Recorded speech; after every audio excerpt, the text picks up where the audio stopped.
So we're here with Ali Nasri. Ali, how are you? I'm good. How are you? All good. Let's talk about how long you've been in real estate and what got you in it. I've been in real estate for a year and a half. In this year and a half, I've learned a lot. I've developed a lot, and I was brought into this company through a family, where I was told that this is a rapidly growing industry and there's a lot to be learned. And ever since I started, I never looked back. Now let's talk about, for example, your first deal. How did you feel when you closed your first deal? The first deal I closed, how did I feel? Obviously, it felt very nice.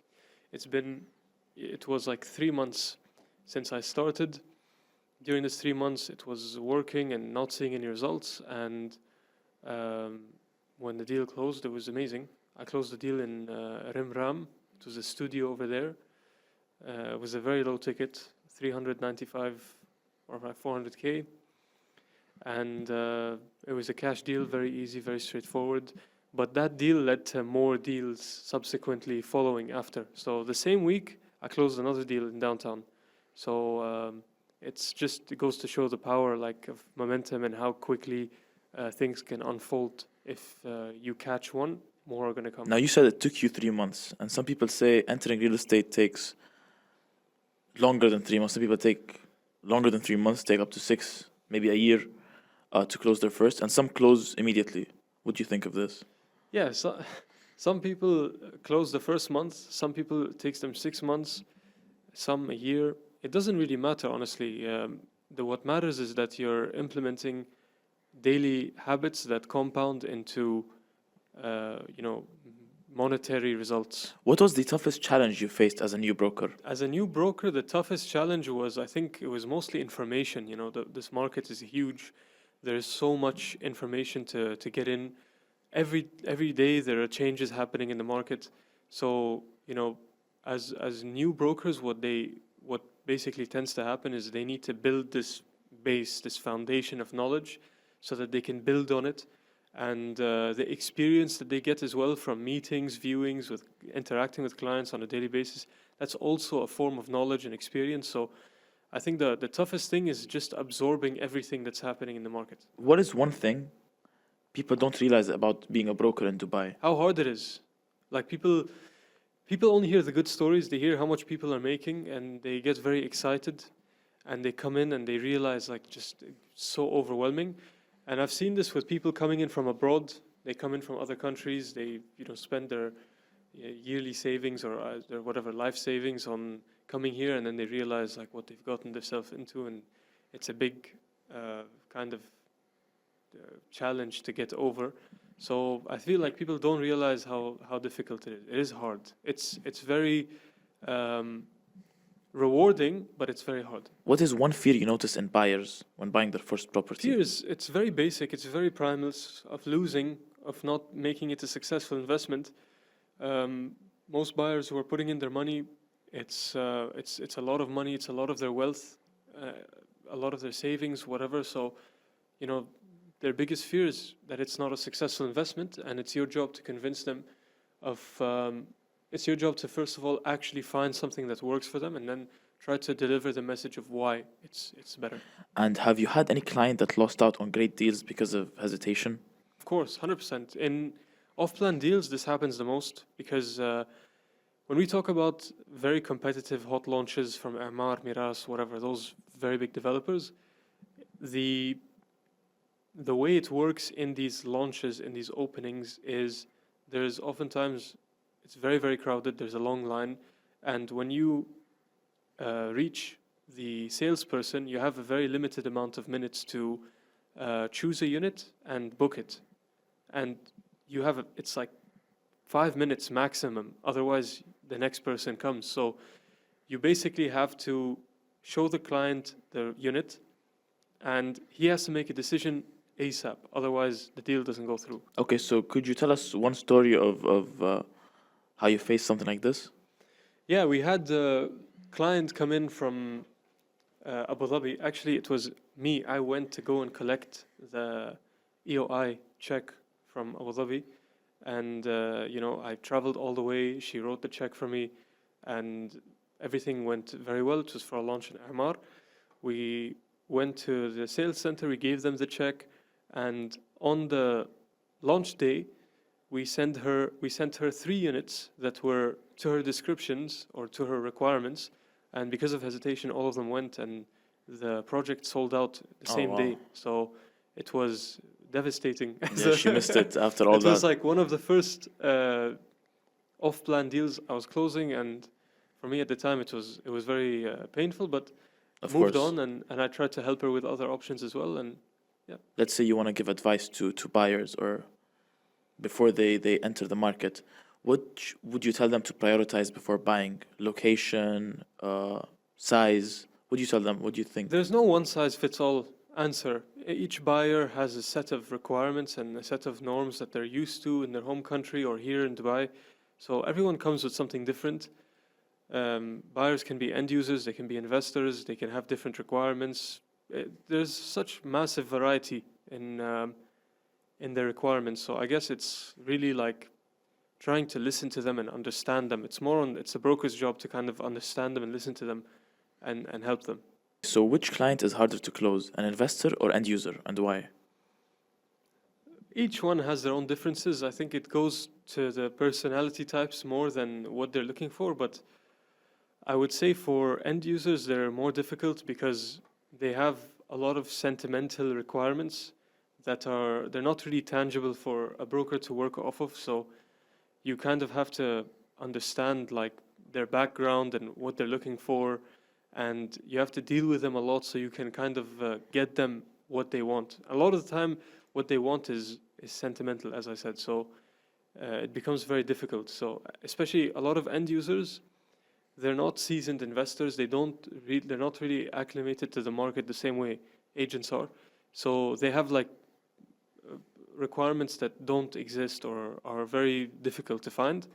So it could be funny to deal with sometimes, but again, as an agent, it's your job to always kind of try to help them and balance between giving them what they want and what's available in the market. Now, Ali, are prices still affordable or is the window closing? Well, it really depends on what we're looking for. Prices 3 years ago were completely different than they are right now. But if we're talking from an investor's point of view, there are a lot of areas that are still developing. There are a lot of areas that are still underdeveloped that would be a very, very good investment. It really depends on the requirements. But yes, there are still affordable units. Which areas are underrated and about to boom? I would go for Dubai Land. So there are 5 regions that Dubai government wants to improve, that are actively looking to improve them. A lot of people probably already heard of this. You have Dubai South, Dubai Land, Jumeirah, Downtown, and Deira. The areas that are underdeveloped right now is Dubai South. You have so many things happening in Dubai South. It's a fantastic investment. And the second area I would go for is Dubai Land. With regards to Dubai Land, you have 2 roads that are creating this kind of corridor. You have Emirates Road and Mohammed bin Zayed Road. In between these 2 roads, there is a set of like plots of land in which they're developing these master plans. So I think there is so much room for development in this area. Many more areas, but I think these 2 are, definitely areas that could be worked on. Now, could you tell me what improvements are coming to Dubai South and these areas you mentioned? Dubai South is massive. It's mega. It's a huge project. You have Palm Jebel Ali that's coming.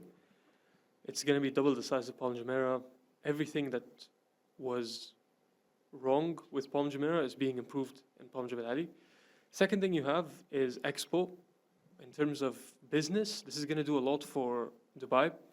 All of major exhibitions that are happening, 500 international companies and thousands of white-collar employees moving. It's going to be a massive, like, city of its own, basically. And if we're talking about other business aspects, you have the airport, Al Maktoum International Airport. You're going to have like be massive amount of footfall over there. So all of the projects happening around, those are going to impact Dubai's market economically and in terms of real estate, in terms of business, in every way, basically. So it has vision. It's not immediate, but I would say in the next 5 to 10 years, we're really going to see a massive shift in Dubai's population moving southward. Okay, let's talk about Al Maktoum Airport because not everyone knows about it. And not everyone knows that it will be the biggest airport and it will take over the main airport. So could you tell us more about Al Maktoum Airport? So Al Maktoum Airport is set to replace the current Dubai International Airport. Basically, there is a massive amount of footfall that is going to be coming in every year. And in terms of real estate, this is exactly what we need to know, is that the employees are going to be working there, white-collar employees, blue-collar employees. And they need a place to stay. So yeah, a lot of people are going to have families working over there. So the infrastructure being developed around the area for accommodation, for projects being developed over there, it's huge. The current project that is ready and available right now is Emaar South. Emaar South is currently expanding, and on the other side you have the new Heights Country Club by Emaar, and you also have the brand new project that launched in 2025, which is Grand Polo, and it was a huge success. So many projects are coming. You have other developers, Damac, and other private developers that are coming to Dubai South as well. now, since we're talking about the upgrades happening to the UAE and Dubai, I heard about the metros. There's the pink line, the blue line. So could you tell me more about them? So in addition to the current metro line that exists, passing alongside Sheikh Zayed Road, it goes all the way to Rashidiyah. We have the blue line metro that is going to start at Al Maktoum International Airport, and it's going to cross all the way through Dubai Land, and it's going to pass by Dubai Creek Harbor, connecting to the Rashidiyah metro stop. So this blue line is going to do a lot of big things for the projects alongside this line. You have the projects that are there is projects in Dubai South, Dubai Land, everything that's passing in Dubai Land, it's going to be massive for those projects. It's going to do really well for them. And then for Dubai Creek Harbor as well. It's going to be passing Dubai Creek Harbor, connecting to the Rashidiyah metro station. So in terms of, accessibility, the infrastructure that is coming to those areas, it's going to add a lot. A very similar story would be what happened with Dubai Hills, right? When Dubai Hills first launched, there was barely any infrastructure, roads that were connecting. Al Khail Road wasn't as developed as it was right now. There was so many problems with accessibility in this area. And there was very little hope in terms of, what the project is going to do. Is it going to appreciate? A lot of people were saying that it's in the end of the world. So Dubai Hills is a fantastic example of, a master community appreciating to the level that it did. Now it's 12 minutes away from downtown. It's going to have a metro station in Dubai Hills Mall. Dubai Hills Mall is one of the most successful and it's one of the hottest malls at the moment. It's a brand new mall. And so many booming projects, villa communities, sub-communities, and apartment buildings coming to this area. So I think the same exact thing is going to be happening with Dubai Land. It's more inland. People think it's further out to the middle of the city. But with the infrastructure that's coming, with Latifa bin Hamdan Road, with the metro stations, the Blue Line metro station, it's going to do very big things for these communities. When will the Dubai market crash? Probably one of the most frequently asked questions. Yeah. People are always afraid of this big question. But as a broker advising, I would always inform my clients, or I'd always inform people I'm talking to look at the big picture, to look at the 15-year plan, the next 10 years, 15 years, 5 years, whatever it is. Because crashes, we absolutely have no control over what's going to happen in the market. Of course. We have no control over geopolitical circumstances, over what's happening in the rest of the world globally. No one anticipated the pandemic, COVID-19 happening. So I think these things are not in our hands. What's in our hands is to understand where the government is headed in the next 5 to 10 years or next 15 years. What's the vision? What's happening? Because even if, God forbid, something happened, there's always a vision for recovery. There's always something that is going to continue, that is going to continue gradual growth. And this is what's most important. We're looking for gradual growth over the next 5 to 15 years, for example. Yeah. Let's talk about off-plan projects and why everyone is obsessed with it and buying off-plan. So, according to Dubai Land Department, this year, 68% of all of the sales in real estate were off-plan. Oh, wow. So there's a huge number of off-plan projects that are selling, and this doesn't really exist in mature markets. If we're looking at Singapore, New York, London, everything is secondary. People who are buying are either buying to renovate, buying to rent out. So Dubai is in a very unique position, I would say, because people are seeing that the reason for that is because it is a super underdeveloped city. There are a lot of underdeveloped regions coming in Dubai, or there are a lot of underdeveloped regions in Dubai that could be built. So if we look at current examples like Dubai Greek Harbor, it was an off-plan community. It still, for the most part, is. And now it is developed into a micro city. The same concept with Expo is coming up, and the same concept with projects in Dubai Land, it's coming up. So people are seeing the potential. People are seeing that the government is looking to expand inland and south, or inward and southward. So these are the areas that are going to appreciate in value. These are the areas that are going to have demand in the future. It's about always looking at the future. So this is why off-plan has the highest amount of demand. Are there any risks of buying off-plan?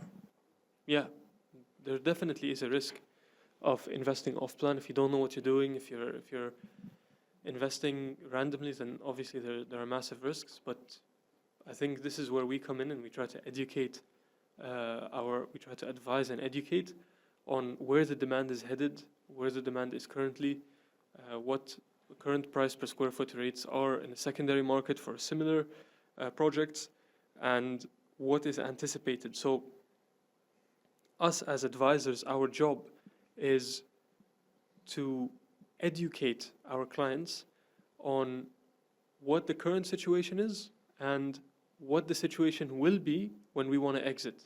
So we have to understand current price per square foot rates, what are the anticipated price per square foot rates, and what do we have to back that.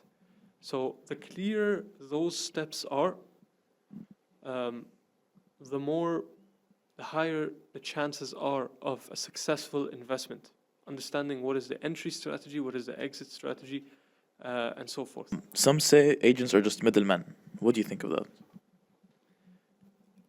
In this market, agents are no longer middlemen, because the reason for that is because there are so many agents in this market now. Like, I think I heard a number, there was around 30,000 agents that are registered, which is a huge number. Of course, yeah. And we're talking about, these are the registered agents. Yeah. I think both of us know how many unregistered agents there are in Way the market. more. Probably double. Of right? course, yeah. So your role is no longer to be a middleman. Now you actually have to stand out in a certain way. You have to provide value, you have to provide information that is beneficial, and you have to give them a reason of why they should come with you and not someone else. Okay, do agents guide or persuade more? It depends on your role. So I feel like agents, or at least good agents, they kind of mold depending on the person that they're dealing with, right? Some people, they need a little bit of persuasion, and persuading isn't manipulating or isn't any kind of deception or lying. It's showing the information, it's educating them on the numbers, and proving to them why this works and why this doesn't work, why this is successful, or this would be a successful investment, and why this doesn't necessarily equate to something that's going to be successful. Some people need persuasion, some people need guidance, some people already know what they want, and it's your job to just show them what works and, in their direction. So it depends on the person you're dealing with. What's your most memorable deal? I closed a really nice 2-bedroom unit in Expo. It was an off-plan in Sidr, and the reason why it was so memorable is because the experience, just overall the experience with the client, the experience with developers was really nice. The client knew exactly what he wanted.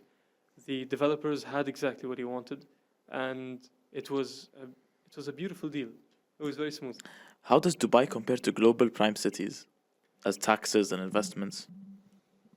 It's very, very straightforward and simple. In mature markets like America, you have New York and all of these, landmarks, and London, all of these, beautiful, amazing landmarks. The biggest issue that people face is tax. It's very straightforward. So the most significant difference between other mature markets and Dubai is that Dubai doesn't have any tax. These cities have tax. Yeah. Dubai is underdeveloped. These cities are mature. It's very, very straightforward. People come here for one reason, or it's mainly basically one reason. It's very safe, very secure, no tax. Everyone is very respectful over here. The city is very well taken care of, clean. You don't have to worry about your wife or your daughter walking in the middle of the night. So, very basic things that make it one of the most desired cities. Where do you see Dubai in 5 to 10 years? These areas that we're working on right now off plan are going to be handing over. We're going to see a massive improvement in infrastructure in terms of roads, accessibility. A lot of the sustainability aspect of Dubai is going to be improved already than it is right now.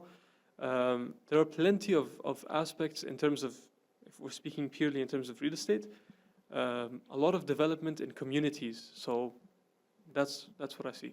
What is the toughest challenge new brokers face? Toughest challenge that new brokers face is, as I mentioned, with information. It's really difficult to obtain all of this information. The market is massive. There's so much to learn, and even when you learn everything, you have to go out with clients and deal with them, and the experience of dealing with them is a form of knowledge. So I would say that this is a very, very big challenge that new brokers, especially young brokers, face when they're entering, because you have to present yourself in a very different way than you would present yourself when you're still in school or in university or whatever. So I would say this is like the biggest challenge, knowledge. Okay, so is knowledge the secret weapon, or is it networking? I mean, if you're born into a family with amazing connections and a network, then you basically did 90% of the job, right? But knowledge is what's going to build you that network. Yeah. So a lot of people who start in real estate, whether they're young or whether they're old or whatever it is, they enter and they're starting basically from scratch. The network of real estate is very specific. You have to build that network. Yeah. So when you're building that network, network comes with the knowledge that you're going to obtain. The more knowledge you have, the more value you have as an agent, and therefore, the more people are going to want to deal with you because you have something to give. So I think that's the key word here is being able to give something of value. Okay. Now, what is the most effective way to generate new clients? Your goal as a broker is to open as many channels of leads as you can. So the more channels you have open, the more likely you are to close deals. Because at the end of the day, it's a numbers game. Yeah. So, social media is one channel. Listing platforms like Property Finder, Dubizel, whatever, that's another channel. Networking and events, that's another channel. So Yeah. the more channels you have open as a broker, and the more you can bring in, that's basically all you need, really, as a broker. That's the ultimate strategy. It's opening as many channels as you can, utilizing them as often as you can, as frequently as you can. What is one myth about real estate agents that people should stop believing? that it's easy. Okay. It's not easy. Of course, it's not. Yeah. It's not easy. There are so many, like it appears easy from the outside because to many people it feels like or it seems like a getaway from what they're doing. Yeah. But in reality, when you enter, you're on the ground with thousands of other agents who are trying to do the same thing you are. It's very competitive. So for you to build value, that takes some time. Now let's talk about Ras Al Khaimah and Marjan Island or Sinia Island and the new casino that's coming to Marjan Island. So could you tell us more about that? Well, it's a very interesting development from the UAE. It's definitely going to bring a lot of interest in those regions of Dubai, in northern Emirates. It's going to generate a lot of interest. Already we saw a massive development in influx in the people who are moving into Ras Al Khaimah or visiting Ras Al Khaimah for tourism. There was a massive jump already in the last 3 years. So I can only imagine what that's going to do for the market over there when the Wynn Casino is ready. Of course. So a lot is going to happen over there, and the island itself is very interesting. There's a lot of development, coming over there. It has basically everything that people are looking for in the market over here. Yeah. Waterfront developments are amongst the highest in demand. So this is going to be a waterfront development with a casino, with entertainment facilities, water sports. It's going to be very interesting, very exciting.